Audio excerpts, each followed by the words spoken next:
This presentation, entitled Twin Cities Vulnerability, Environment, and Health, is a project through the University of St. Thomas Geography of Global Health course. The goal of this project was to create maps of vulnerability and environmental quality in the Twin Cities using ArcGIS. The purpose of this study was to determine the areas of the Twin Cities that are most vulnerable and the areas that have the best and worst environmental quality.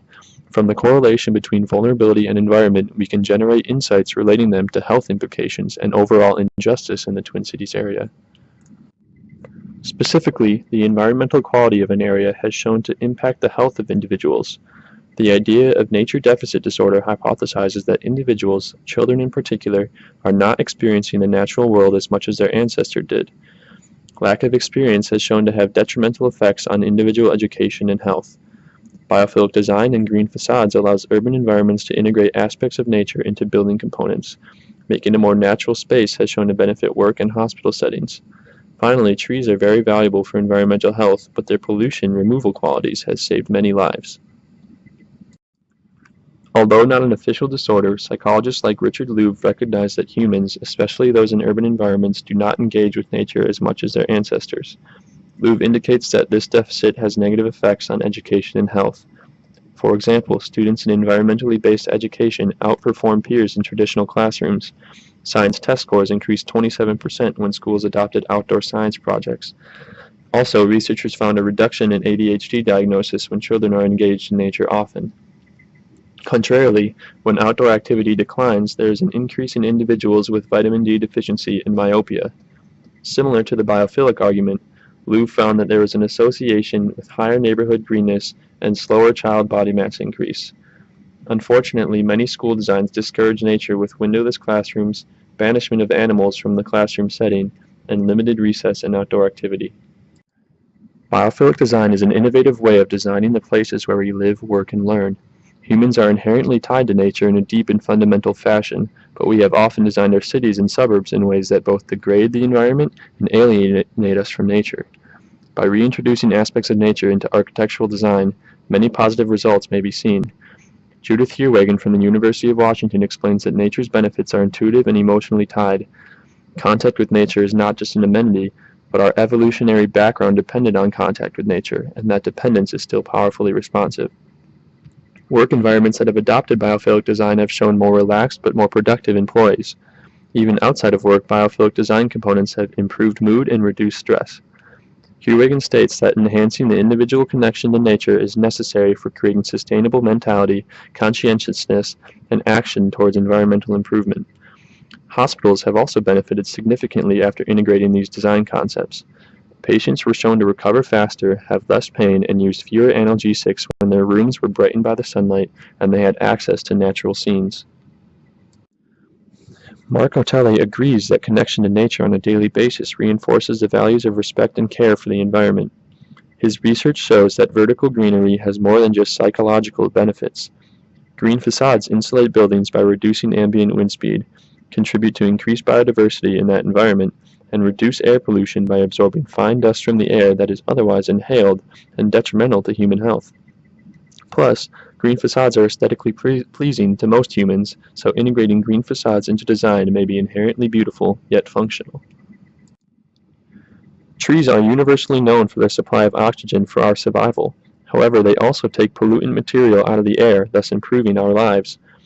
Trees intercept particle matter on plant surfaces and absorb gaseous pollutants through leaf stomata. David Nowak and colleagues estimated that 17.4 million tons of air pollution were removed from U.S. trees in 2010. In regards to economics, that saved the U.S. $6.8 billion in healthcare costs. The areas that saw the most substantial benefit from tree introduction is the urban environment. Even though most of the pollution removal occurred in rural environments that have lots of trees, urban areas saw greatest health benefits because more humans are in one area, so their proximity to trees was a determinant of health improvement. In 2005, there was approximately 130,000 particle matter and 4,700 ozone-related deaths attributed to air pollution. Even though tree cover in the United States is estimated at 34.2%, it varies from 2.6% in North Dakota to 88.9% in New Hampshire. In 2005, those trees saved 850 lives and prevented 670,000 incidences of acute respiratory symptoms. For my study, I mapped vulnerability and environmental quality in the Twin Cities 7-county metro area surrounding Minneapolis and St. Paul. This map shows that metro area from where the data and results were projected. My research question focuses on the health risks associated with demographic vulnerability and access to environmental amenities. Are there areas in the Twin Cities where vulnerability is correlated with limited access to amenities? If so, what are the health implications and consequent injustices initially related to vulnerability? The first component of the map was demographic vulnerability. Based on previous research and using data from the Census Bureau's 2010 American Community Survey, I defined vulnerability with 4 components. I was particularly interested in children aged 0 to 19 and their vulnerability in relation to their parents that didn't have bachelor's degrees, their poverty, and their neighborhood quality based on vacant houses.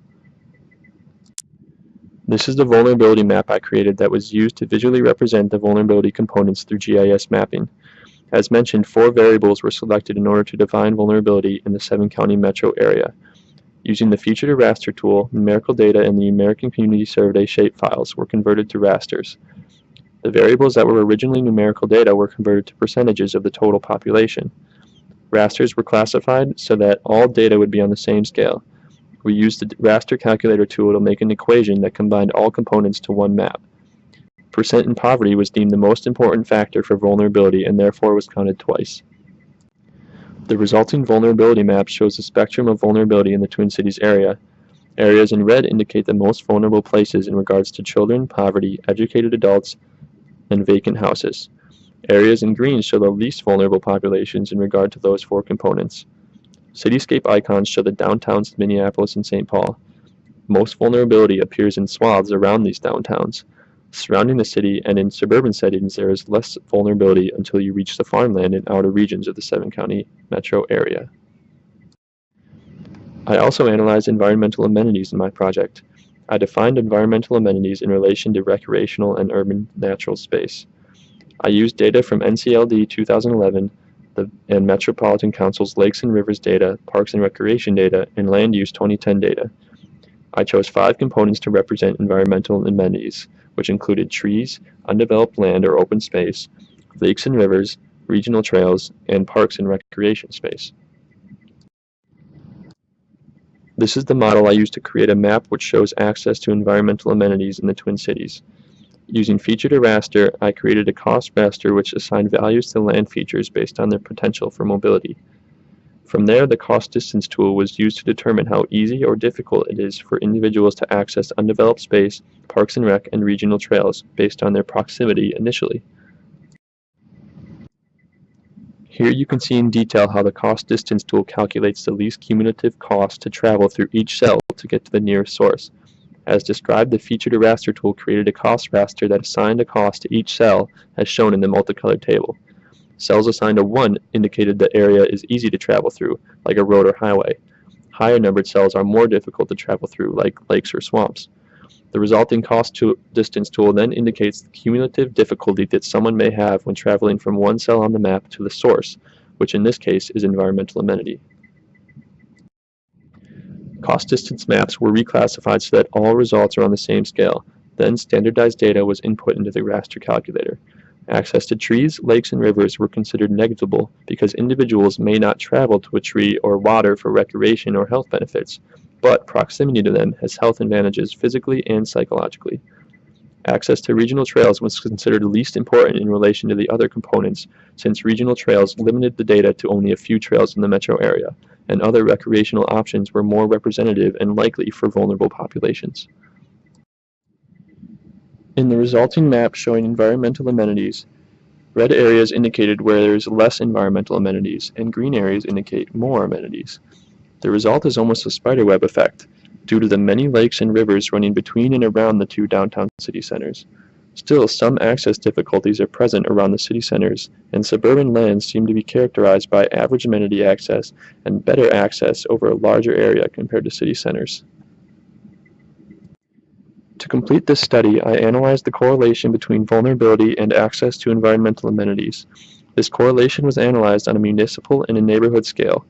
A strong correlation on either scale would show that vulnerable areas are also likely to have poor environments. Consequently, we could draw some implications regarding the justness of the area, considering the health effects related to environmental quality. A weak correlation could mean that the Twin Cities area opposes the national data that says that vulnerable people usually live in worse environments. Alternatively, weak correlations could reveal a disparity between municipalities and neighborhoods. What happens on the municipal scale may not be true on the neighborhood scale, since municipal boundaries are set to encompass diverse populations and environments. This final model includes the environmental amenities model, the vulnerability model, the raster calculation comparing the two, and the zonal statistics models on the municipal and neighborhood scale.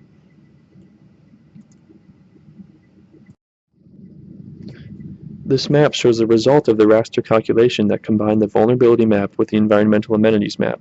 The red areas indicate hotspots where there was the most vulnerability and the worst environmental amenities. Green areas show the places of least vulnerability and most amenities. This map appears to reiterate the story that areas near the downtowns are worst, while the suburban areas surrounding the city are best. When compared to the vulnerability and amenities maps individually, the combination map appears to emulate the vulnerability results more than the environmental amenities map. Visually, though, the amenities map appears to have a similar underlying theme with more concentrated red or worse areas near downtowns and green or better areas in the suburbs. In order to find the correlation between vulnerability and amenities, I used zonal statistics on the municipal and neighborhood scale. The neighborhood scale was comprised of neighborhoods only in the Twin Cities and did not include the entire 7-county metro area. Using ordinary least squares, I compared these two variables based on mean values from the zonal statistics table. On a municipal scale, there turned out to be little correlation between vulnerability and environmental amenities. As indicated by the scatter plot, only 10% of the data showed a correlation between vulnerability and amenities. Although the 7-county metro area appeared to show similar hotspots, the two municipality maps are evidently unrelated. You would think that the reason a low correlation was found is because municipalities include rich, poor, more and less vulnerable people all in the same area. The same goes for access to amenities. Municipalities include good and bad environments in the same area. This idea is good for politics and ensuring accurate representation. However, it may give an inaccurate representation of the correlation between vulnerability and environmental amenities.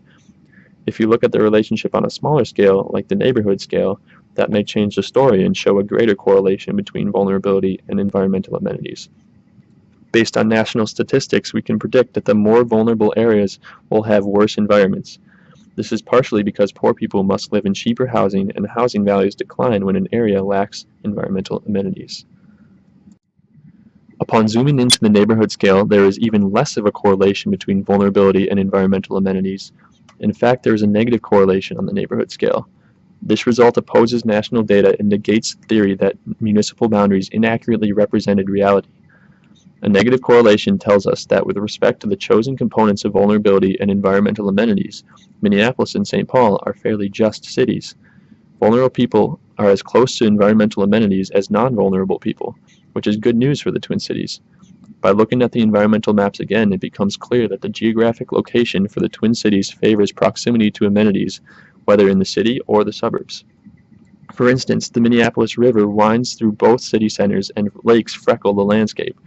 Also, Twin Cities representatives were proactive in establishing parks and recreation sites around and alongside water sources, which contributed to the encouraging results discovered in this project. To conclude, it is necessary that we understand that the results of the study do not mean that Twin Cities has little vulnerability or that the environments are great across the 7-county region. Very vulnerable communities and very unfavorable environments do exist in this area. However, in regard to the components I chose to define vulnerability and environmental amenities, the Twin Cities performs quite well. In terms of justice and health, the vulnerable populations have relatively similar environmental quality compared to the less vulnerable populations. On multiple scales, we find agreeable results, which is good news for the Twin Cities, and it follows with the uniqueness of the Twin Cities landscape compared to other cities. My research was limited by my definition of vulnerability and amenities. Future research may define these two variables differently, and subsequent maps may show stronger or weaker correlations based on the components that the researchers use to define those variables. It may be valuable to explore many options and definitions in order to get a better understanding of justice and health in the Twin Cities. Other possible components for vulnerability could be crime, median income, and the elderly. Some amenity definitions may include bikeways, or they may only consider trees as amenities. Future researchers could benefit from adding variables that relate to health and justice. An access to emergency services variable could show distance and cost distance to hospitals and fire departments. An environmental disamenities map could show areas where people are close to bad things like sewage treatment plants, disposal sites, or hazardous material plants. Also, other studies have shown that the increasing temperatures in urban environments relate to health. Studying tree cover in relation to urban cooling or imperviousness in relation to urban heating may add a unique variable to a map of overall justice in the Twin Cities. Finally, comparing the Twin Cities results with other cities on the national statistics would enhance understanding about the Twin Cities' performance in relation to various components of environmental quality and vulnerability.